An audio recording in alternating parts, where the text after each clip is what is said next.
Olá pessoal, tudo bem? Pessoal, então no nosso último vídeo nós trabalhamos um pouco sobre a estrutura condicional, tá? Que é uma estrutura de controle dentro da linguagem de programação Python.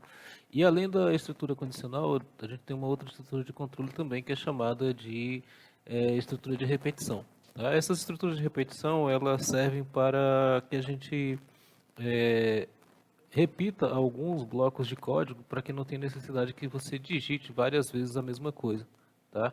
Então, toda linguagem de programação ela tem essa parte de estrutura de repetição e isso facilita muito na hora que você precisa fazer a entrada de grande quantidade de dados sem precisar executar o código novamente, tá? Então, a ideia de trabalhar essa estrutura de repetição. Assim, só antes da gente entrar em estrutura de repetição, se vocês se sentirem incomodados com essa linhazinha amarela que aparece aí, tá? Vocês podem fazer o seguinte, ó. Vocês podem colocar as condições entre parênteses, tá? Que muda um pouquinho, acho que fica até melhor o entendimento de cada uma condição dessas aqui, tá? Então, vocês podem fazer isso aqui, ó. Colocar os parênteses entre cada uma das condições que vocês vão tratar, certo? Aí ele resolve aqui. Então, e esses verdinhos eles ficam verde mesmo é porque a gente não adicionou o nome ao dicionário, ok? E aqui vou só dar um espaço, salvar, resolver. Ainda ficou um ainda, realmente essa linha de baixo, tá? Ainda ficou, vamos deixar. Tá? Então vamos criar aqui uma estrutura de repetição, tá? E essa estrutura de repetição nós vamos tratar ela agora de uma forma um pouquinho diferente. Deixa eu abrir aqui criar um novo documento Python, tá? Então trab com repetição ponto .py. Criar aqui. Pessoal, aqui a ideia é a seguinte, ó, digamos que eu preciso repetir um determinado bloco de código várias vezes, tá? Então, para que eu repita essa determinada quantidade de bloco de código, é interessante que eu trabalhe com uma estrutura de repetição.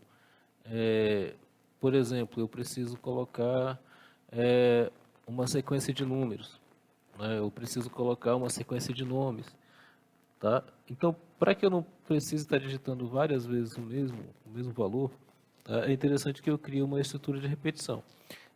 Uma das formas que é bem utilizada, geralmente é para que a gente trabalhe com listas, tá? Isso a gente vai fazer mais daqui a pouco.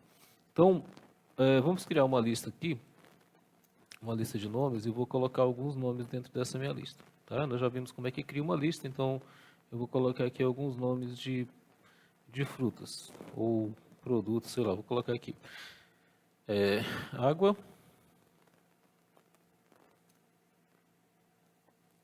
café,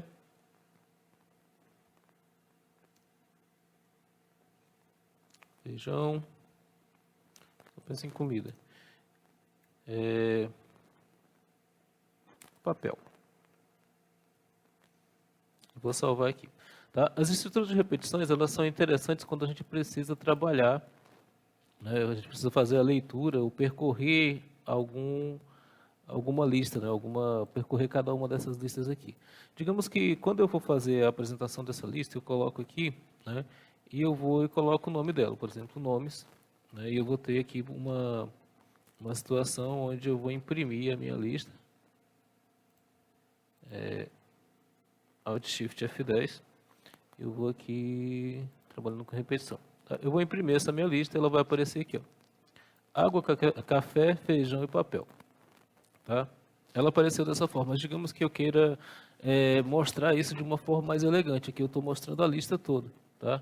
Mas eu quero mostrar de outra forma para o usuário.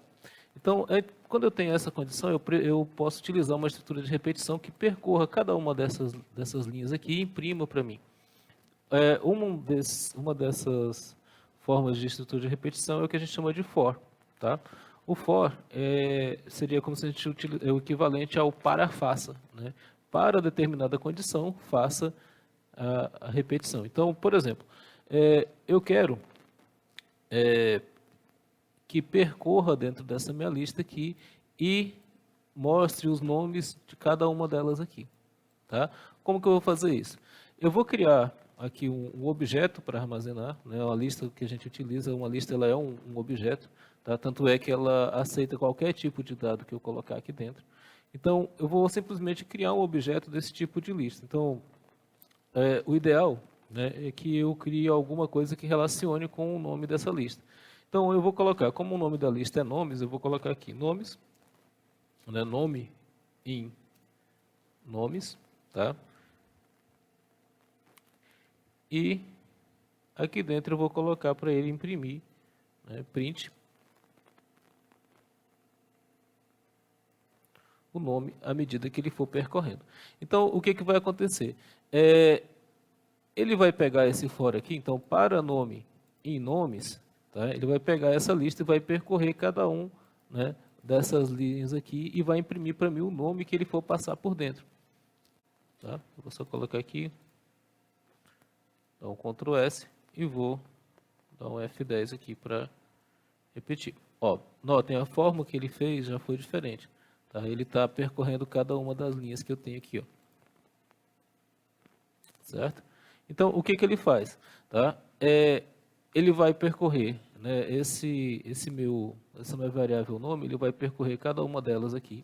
E toda vez que ele passar dentro desse laço de repetição, tá, ele vai imprimir o nome que ele percorreu. Então, ele vai passar primeiro, a primeira vez, ele vai passar nesse aqui, que é do índice 0, depois no índice 1, índice 2 e índice 3. E toda vez que ele passar por lá, ele vai imprimir o nome. Tá? A lista, o laço de repetição, ele funciona da seguinte forma. Aqui ele faz como se fosse um teste, né, um teste de validação, né, e depois que ele cai nesse laço, que é a partir dos 2 pontos aqui, ele só vai sair quando ele atender essa condição. Qual é a condição? É a minha lista de nomes. Então, para que ele só vai sair só depois que repetir todos os nomes que tem dentro dessa minha lista aqui. Tá? Mais à frente, nós vamos ver como é que faz, por exemplo, se eu não quiser passar por todos os nomes da lista. Tá? Se tiver muitos números ou muitos nomes. Mas a ideia central é essa, que ele só vai sair daqui, desse laço de repetição, quando ele terminar de ler cada um deles e imprimir o nome na tela. Tá? Então, esse aqui foi o laço for, e ele geralmente a gente utiliza ele para quando eu preciso percorrer uma determinada lista. Tá? Um outro laço de repetição é o while, né? E eu vou fazer um teste com um deles aqui. Eu vou criar um novo documento Python e vou colocar aqui trab rep2.py.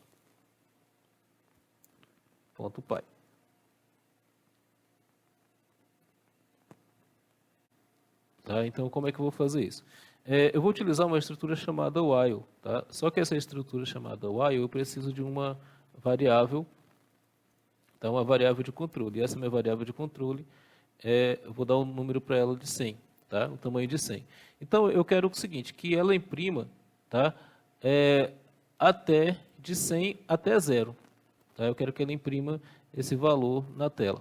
Então, eu vou fazer o seguinte, ó, eu vou colocar aqui o while, enquanto, né, desculpa, isso aqui é do Java, enquanto o contador, né, for maior do que 0, tá? Enquanto o contador for maior do que 0, eu quero, né, que ele imprima o contador, certo? Beleza, aqui o contador é 100, tá? E enquanto ele é maior do que 0, tá? Ele é maior do que 0 toda a vida. Então, se eu não colocar uma forma dele decrementar esse valor aqui, né, ele vai ficar um loop infinito, ele vai ficar repetindo isso aqui para sempre. Então, como é que eu faço? Eu posso simplesmente colocar aqui, contador, né? Ele vai receber o contador menos 1. Tá? Isso aqui significa dizer o seguinte, ó, vou tirar esse ponto e vírgula, que isso aqui também é do Java. Isso significa dizer o seguinte, que o contador ele vai receber, né, o contador menos 1. O que isso significa dizer? Quer dizer que quando eu fizer um teste nessa condição aqui, eu estou dizendo assim, ó, eu quero imprimir na minha tela todos os números que são menores do que 100. tá? Até chegar em 0. Quando eu faço isso, eu estou dizendo assim, ó, o contador, enquanto o contador ele for maior do que 0, tá? Quantas vezes ele é maior do que 0? Tá? Ele é infinitamente maior, ele sempre vai ser maior. A não ser que eu vou tirando desse contador o valor, né, até que ele chegue a 0. Tá? Então, eu vou, enquanto ele for maior, eu vou imprimir o número que ele for fazendo, né, o número que ele for gerando. Para isso, o contador ele vai começar em 100. Tá? Então, a primeira vez que ele passar aqui, ele vai começar em 100. Aí, quando ele chegar aqui embaixo, ele vai ser contador, né? Recebe contador menos 1. Então, ele vai ser, na primeira vez que ele passar, ele será, né, 99. Tá? Na segunda, ele será 98. Na terceira, né, ele será 97. Tá? E por aí sucessivamente até ele chegar em 0. Tá? Vamos fazer o teste então para ver como é que vai funcionar.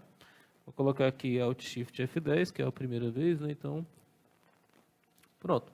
Ele puxou aqui, ó, do primeiro número, que é 100, tá? Até o 1. Tá? Então ele imprimiu todos aqui. Certo? E foi rapidão para ele fazer isso. Tá? Então, a mesma coisa vai acontecer, por exemplo, digamos que eu queira, em vez de incrementar, em vez de decrementar, eu quero incrementar. Então, era só eu trocar aqui. Ó. Eu quero o contador vai começar em 0, e enquanto o contador for menor do que 100, né, ele vai aumentar. Então, aqui é só eu troco a situação aqui, né, e ele vai incrementar. Shift F10, ele vai fazer a mesma coisa. Tá? Só que aqui ele está contando do 0 até o 99. Certo? Então, seria mais ou menos essa a ideia de repetição. Tá? Seria mais ou menos essa a ideia de repetição. E espero que vocês tenham entendido. Tá? Então, seria isso por enquanto. Muito obrigado e até a próxima.